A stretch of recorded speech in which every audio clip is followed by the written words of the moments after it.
merci beaucoup d'avoir accepté l'invitation. Alors je vais te présenter un petit peu pour ceux qui ne te connaissent pas. Tu es Artix, mais aussi un membre fondateur du duo On Up Ground, qui est un duo avec ton frère, et également du label ODG Prod. Donc ça fait quand même quelques casquettes qui ne sont pas des moindres dans le dub. Donc merci beaucoup d'être là. Comment vas-tu déjà? Et ça va très bien, merci pour l'invitation. Ben, écoute, ça fait très très plaisir. Si tu es là, c'est avant tout pour nous parler de ton album, de votre album qui est sorti le 18 mai dernier, qui s'appelle Brothers. Comme on l'a dit, toi et ton frère, le duo Underground.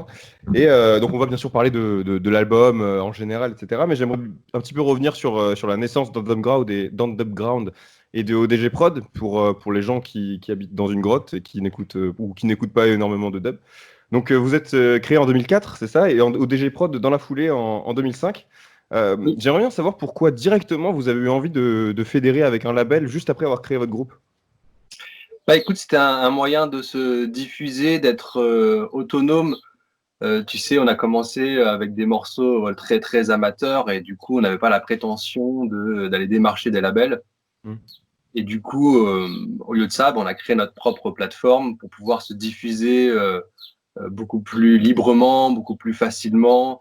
Au début, avec des compilations d'artistes qu'on trouvait sur Internet avec nos morceaux, évidemment. On a mis nos premiers EP, nos premiers débuts en ligne, mais en tout cas, c'était une façon assez libre de pouvoir se diffuser.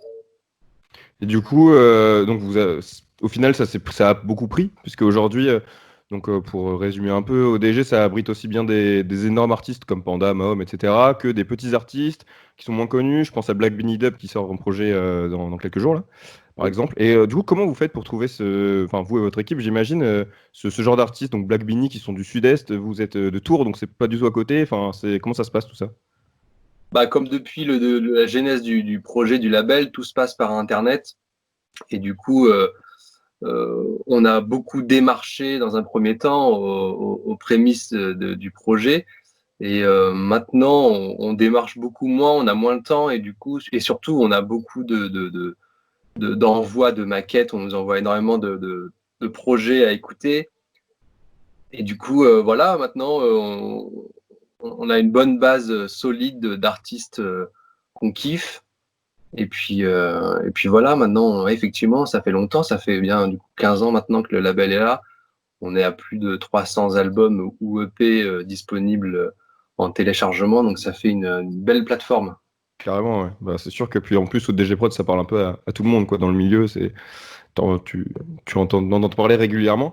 En tout cas, le moins qu'on puisse dire, c'est que vous aimez bien fédérer et on l'a également vu musicalement, donc en parlant vraiment du groupe Underground, puisque vous avez fait des albums avec plein de styles différents, avec Danakil, avec Green Cross, Chill Bump, Full Dub. Qu'est-ce qui vous plaît en fait dans le fait de bosser avec plein de styles différents? Parce qu'évidemment, entre Chill Bump et Danakil, et Full Dub, il y a c'est des milieux super différents, enfin des styles. Eh ben écoute, finalement, quand tu parles de ces trois projets-là, comment ça s'est passé? C'est surtout qu'on nous a demandé ces collaborations finalement. Par rapport à Full Dub, c'était dans le cadre d'une sortie vinyle orchestrée par Skank Lab, qui est une association de Lille, qui nous avait proposé le projet. Dalakil, c'est eux-mêmes qui sont venus nous voir pour nous proposer le projet. Et Chillbum, c'était une idée du Télérama Dub. C'était leur Hmm. volonté qu'on collabore avec un groupe pour un festival, pour leur 16e édition. Du coup, à chaque fois, c'était des propositions, mais évidemment, nous, on a toujours aimé collaborer. Tu parles de Green Cross, c'est un ami, et du coup, on a toujours aimé s'entourer de musiciens et de copains pour pouvoir faire les choses. C'est justement, ça nous amène à parler de l'album, puisque dans cet album, il y a 12 titres et il y a 7 collaborations. Donc c'est Oui, beaucoup, ça prend de la place. Mais encore une fois, on voit, il y a plein de choses différentes. Par exemple, on va parler du feat avec Bisou, qui est un peu trap, du feat avec Mycela News, alors j'ai toujours du mal à prononcer, mais c'est plus hip-hop et tout. Après, il y a des sons très dub, l'antidote, etc. Du coup, c'est pareil, on entre vraiment dans plein d'univers différents et j'ai l'impression qu'à chaque fois, vous allez chercher l'univers de l'artiste. oui, c'est vrai, on arrive, on s'adapte, on arrive à s'adapter au, au style de l'artiste en question. C'est un peu ce qu'on veut. On veut essayer de. Le principe d'un featuring, c'est de mélanger les idées et les goûts Voilà, donc on y va à fond. Et puis, tant pis si ça fait un album qui part dans tous les sens. Je pense qu'il y a quand même une cohésion générale. Ah oui, à fond. Ah oui, oui, c'était pas. Évidemment, enfin, on retrouve toujours ce côté dub, et bon, c'est très personnel, mais moi je trouve ça assez fort de réussir à mélanger des styles en gardant l'unité dub qu'il y a sur l'album, quoi. Évidemment, tous les morceaux sont différents, mais. Et donc, bon, l'album il s'appelle Brothers, et il montre un petit peu tout ce que vous aimez faire, tout ce que vous savez faire. En fait, on dirait un petit peu un album de présentation, alors que ça fait 15 ans que vous êtes là. Ouais, t'as raison. Ça fait un peu comme si c'était notre premier album, ou en tout cas un album de présentation. Bah oui, en fait, pourquoi on l'a appelé Brothers? En tout cas, ouais, parce que ça faisait, comme tu dis, on avait collaboré avec Danakil, avec Chill Bum, ça faisait bien 4-5 ans qu'on n'avait pas sorti un album ODG pur. Et du coup, le nom est venu comme ça, c'est-à-dire qu'on voulait un peu nous retrouver, retrouver un peu ce qui nous fait kiffer. Et du coup, voilà, il y a beaucoup de featuring, mais en tout cas, c'est tout l'univers qu'on aime. C'est que des collaborations avec des gens qu'on a rencontrés, qu'on adore. C'est aussi voilà, c'est que des collaborations avec des gens qu'on kiffe, tout simplement. Vous êtes en train d'ailleurs de préparer un clip, je crois, avec Basile, c'est ça? Ouais, tout à fait. Ouais, t'es à l'affût, trop bien. Bah ouais, il a été tourné il y a une semaine. Basile, il est tourangeau comme nous, donc du coup, on a pu se retrouver pour clipper ce morceau. Et du coup, là, il va sortir dans l'heure, probablement sur YouTube. Oh, ok, Ouais. ok, cool. Ok, bah, je mettrai le lien dans la description de la vidéo pour ceux qui regardent, évidemment. Et donc, bon, on parle de toutes ces collaborations de l'album, mais donc il y a aussi 5 morceaux qui sont full ODG, avec Warda, Antidote, qui sont des morceaux, j'ai envie de dire, très symphoniques, mais toujours électroniques, mais avec plein de mélodies et tout. Et donc, toi, bah, tu joues du mélodica. Et je voulais savoir si tu jouais aussi d'autres instruments, parce que je crois que c'est dans Erevan, il y a une sorte de mandoline ou de sitar, un truc comme ça. Je me demandais si c'était vous qui les jouiez ou pas. Non, tout ce qui est instrument ethnique, tout ce qui est instrument à cordes, tout ça, euh, même ouais, sitar, c'est un instrument à cordes aussi. Tout ça, non, c'est du sampling. C'est on, on trouve ça, on trouve nos samples un peu partout, et du coup, on les utilise dans l'album. Mais voilà, moi, je joue du mélodica, j'ai aussi des synthétiseurs chez moi, juste là. Yes.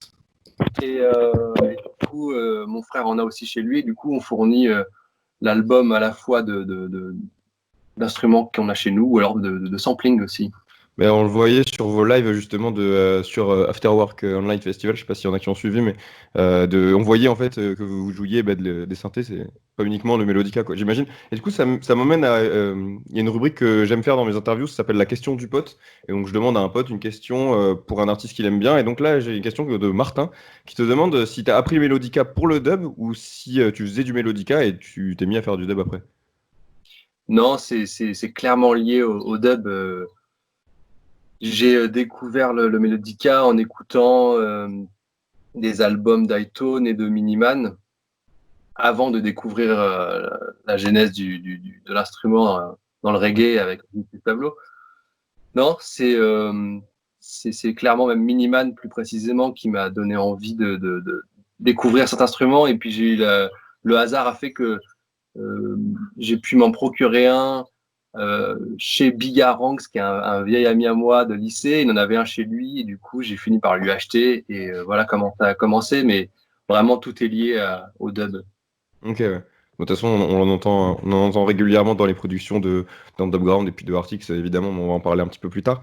Du coup, c'est principalement toi qui t'occupes des mélodies et Simon s'occupe plus de tout ce qui est beat et tout, c'est ça ou pas forcément? Pas forcément. Mon frère aussi compose des mélodies. Et puis moi, je fais un peu de batterie. Enfin, en tout cas, j'agrémente aussi les batteries avec des percussions digitales et tout. Ouais, enfin, on partage tout, dans le sens où on fait un peu de tout. Voilà, moi aussi, je fais de la composition chez moi. Donc, en fait, on touche à tout, et du coup, ça donne ça. Say we're still on time. Well versatile, we come in with a million different style. Welcome in the jungle, the juggling. Crowd get man no see the girl them baggering. The place pack up and we not need nothing. Boy go tell them nothing better than a sound system. Welcome in a me jungle the juggling. Crowd get man no see the girl them baggering. The place pack up and we not need nothing. Boy go tell them nothing better than a sound system. Et donc je te demandais si tu me disais que c'était pas forcément toi qui t'occupais des mélodies et lui des beats, mais je voulais savoir en concert comment ça se passait, si c'était aussi un petit peu aléatoire, ça dépend des fois, ou c'est quand même assez précis. Non, en concert, c'est bien précis, on se partage la tâche. Mon frère s'occupe d'envoyer des effets avec son contrôleur. Il envoie des délais, des reverbs sur les différents éléments du morceau. Et moi, je m'occupe de la partie arrangement mélodique avec des synthés et évidemment le mélodica. Ok, ça marche. Ouais, du coup, vous gardez toujours le même schéma pour les concerts, quoi. Ouais. Ok. Alors du coup, justement, on parle un petit peu de concerts parce que ODG, c'est aussi beaucoup de live et vous aimez ça, je crois. Oui. Et du coup, je me demandais si cet album, il avait aussi été conçu pour dans l'idée d'être joué en live, même si bon, en ce moment c'est un peu compliqué, mais forcément il y a des sons, je pense à celui avec Green Cross en live, ça serait cool. Ouais, c'est clair. Bah, on a toujours pensé nos morceaux pour les jouer en live. Ça a toujours été au début du projet Underground. En fait, on jouait, on se défoulait sur des instruments l'après-midi en freestyle et le soir, on essayait de composer sur logiciel et on essayait de trouver un raccord entre les deux pratiques. Mais on a toujours joué, peu importe comment, on a toujours essayé de jouer nos morceaux, de jouer tout simplement en live. Donc, ça a toujours été le but. Et du coup, quand on compose, on pense à la scène et on aime que le morceau soit dansant. Et du coup, globalement, tout l'album est jouable sur scène. Peut-être pas le morceau d'intro, mais sinon, les 11 autres titres sont clairement jouables sur scène, quoi. Ouais, c'est clair. Du coup, est-ce que Warda va devenir le nouveau Danube en ouverture des sets? Ouais, ben c'est possible. C'est clairement possible. C'est dans la lignée. Peut-être qu'on jouera plus le Danube ou je sais pas, on verra. Mais ouais, c'est un peu le Danube 2.0, ce Warda là. Ouais, ouais, carrément. Mais en fait, c'est marrant parce que je trouve que Antidote, Warda et Erevan, c'est des sons qui rappellent un peu votre album Advice Oui. dans les sonorités et tout.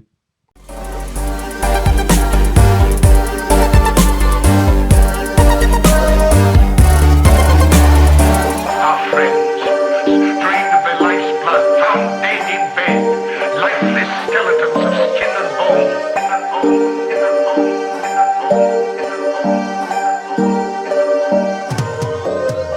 Ouais, tout à fait. Bah, c'est ce qu'on avait prévu. Ça fait 2 ans qu'on bosse sur cet album et on s'était imaginé faire une suite. Dans nos têtes, c'était ça, quoi. C'était une suite à Advice. On aurait aimé apporter un peu plus de cet univers-là. Finalement, il y a eu plus de vocaux, mais ça sera pour un prochain album. De toute façon, on aime toujours les deux univers, à savoir instrumental, électronique ou carrément chanter un peu plus reggae, quoi. Ou Carrément. hip-hop. Parce que du coup, vous avez fait une tournée avec Chill Bump, donc c'était très très cool.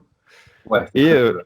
et moi, je vous ai vu sur scène avec Twenty, qui est aussi présent sur l'album. Donc c'est pour savoir si on peut s'attendre peut-être à vous revoir ensemble sur scène. C'était cool aussi. Ouais, ça avait été annoncé, il me semble. C'était prévu qu'on joue au No Logo cette année avec Twenty. On s'entend super bien humainement comme musicalement. Du coup, évidemment, il y a quelques projets en tête de jouer avec lui. Et je pense que du coup, cette fameuse date au No Logo sera reconduite à l'année prochaine. Mais il y en aura d'autres, j'imagine. On a aussi d'autres morceaux avec lui en tête. Donc, affaire à suivre. Super. Et est-ce que, donc vous qui tournez beaucoup, notamment dans les festivals l'été, etc., est-ce que tu sens quelque chose de différent et peut-être que vous avez une préférence, toi et ton frère, entre jouer pour un public spécialiste, genre Dubcamp ou des trucs comme ça, ou jouer devant un public plus large, je pense à Dour ou des festivals plus hétéroclites comme ça? Ben, personnellement, j'aime bien les soirées pas trop centrées sur le dub. Je trouve que le public est beaucoup moins critique, beaucoup plus ouvert. Je sais pas, les deux choses se valent. Mais j'avoue que j'ai une petite préférence pour les festivals un peu plus éclectiques. Alors peut-être c'est parce qu'on en fait moins, du coup, parce que toute l'année on fait des soirées dub, faut pas se cacher, c'est beaucoup Ouais, de carrément. soirées très typées. Et du Mhm. coup, on attend ces fameux festivals d'été où c'est un peu plus ouvert, un peu plus libre. Mhm. Ouais, carrément. Et du coup, tu sens vraiment une différence de réceptivité au niveau du public? Ouais, c'est agréable. On a l'impression aussi effectivement de jouer devant des gens qui sont surpris aussi. C'est agréable, qui connaissent pas forcément les morceaux. Ouais, on ressent le truc. Ouais. Cool. Et en tout cas, ce qui rend aussi vos lives très vivants, bah, on en parlait un petit peu avant, c'était le fait qu'il puisse y avoir du mélodica, du synthé, on le voit ça sur scène. Et donc, ça m'amène à parler un petit peu de ton projet solo Artix, Oui, qui est donc basé sur le mélodica, on peut le dire, hein, je pense que c'est ça. ouais, clairement. Et comment vous faites pour gérer un groupe, un label, un projet solo et tout ça? Ah, on consacre notre temps à la musique. On a du temps, mais effectivement, on essaye de léguer, de déléguer, de trouver des personnes pour nous aider. On s'entoure de gens qui peuvent nous aider aussi de plus en plus, parce qu'effectivement, ça commence à faire beaucoup. Euh, Mon frère aussi a des projets solo. Moi, du coup, comme tu dis, j'ai un Dub Grand, Artix, le label, ça fait beaucoup, mais en même temps, ça nous fait vibrer, ça nous fait kiffer. Donc, on y va, mais tout doucement, on délègue, tout doucement, on s'entoure d'une équipe qui nous permet de souffler un peu. Mhm. Ouais, bah, je comprends. En même temps, pour faire tout ça, il faut, il faut des gens, quoi. Et en tant qu'Artix, du coup, je recevais sous MacDub sur le site il y a un petit moment et qui nous parlait donc de ce que vous aviez joué ensemble. Alors, je crois que c'était au No Logo aussi d'ailleurs, un truc comme Oui. ça. Et donc, on vous a revu ensemble sur le festival online Afterwork. Et donc, c'est Ouais. pour savoir si c'était vous alliez continuer, si c'était principalement des lives qui étaient prévus ou peut-être même un projet. Ouais, depuis qu'on s'est rencontrés, effectivement, on partage pas mal de choses. On est très liés musicalement, humainement aussi, et du coup, on a envie de continuer. Ouais, on avait prévu de faire une tournée à la rentrée, une mini tournée à vélo. Je sais pas s'il t'en a parlé. Non. On avait prévu de faire ça sur une semaine, faire un périple à vélo et puis se déplacer avec notre matos. Et voilà, ce sera probablement reconduit à l'année prochaine aussi. Mais il y a ce projet-là, on a aussi envie de refaire de la musique ensemble, refaire pourquoi pas un EP. Et voilà, c'est le début d'une histoire. Bah ouais, ouais, espérons. Parce que de toute façon, avec Artix, tu fais aussi beaucoup de collaborations. Je fais beaucoup de collaborations, j'ai toujours fait beaucoup de collaborations, et là, du coup, je vais sortir un album complètement composé par moi-même, avec très peu d'intervention. Ok. Parce que je trouve, ouais, ça fait longtemps que voilà, je collabore beaucoup, et du coup, j'avais besoin de me retrouver, de pouvoir composé de tout de A à Z, et du coup ça sera disponible à la rentrée en septembre. Ok. Un 10 titres dub mélodica composé par mes soins. Et avant ça, je vais quand même j'ai un deuxième EP que je vais sortir, enfin un deuxième EP avec le groupe The Roots Addict, qui est un groupe de reggae de Tours.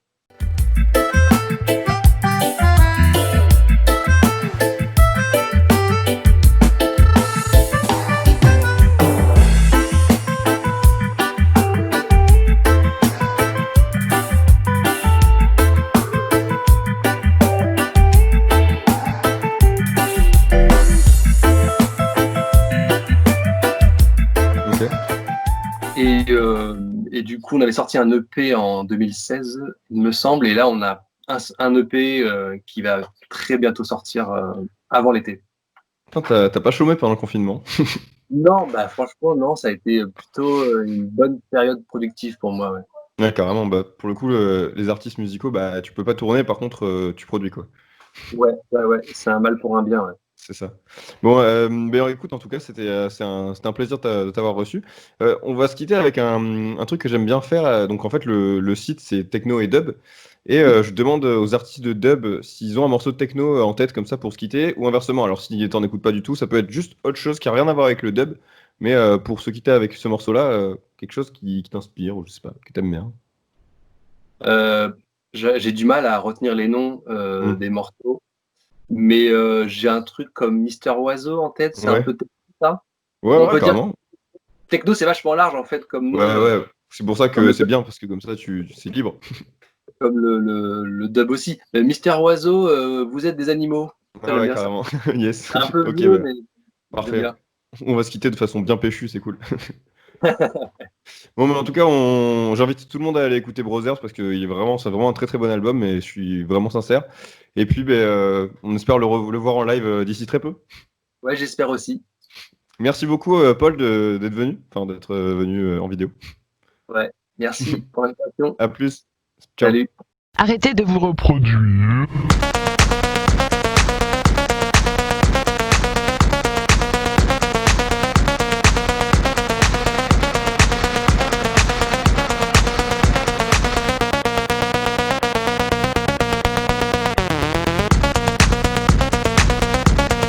Vous êtes des animaux. Vous êtes des animaux. Vous êtes des animaux. Vous êtes des animaux. Vous êtes des animaux. Vous êtes des animaux. Vous êtes des animaux. Vous êtes des animaux.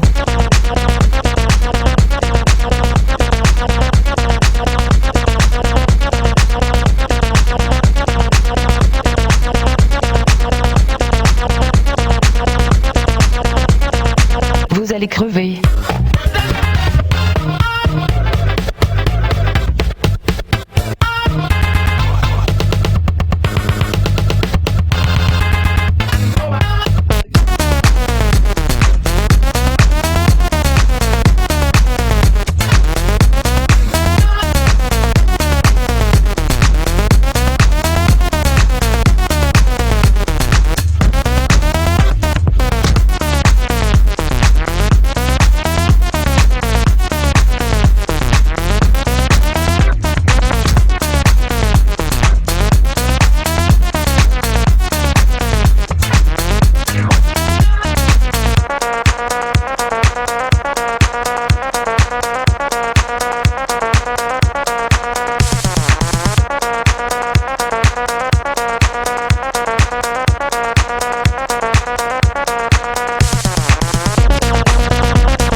Vous êtes des animaux.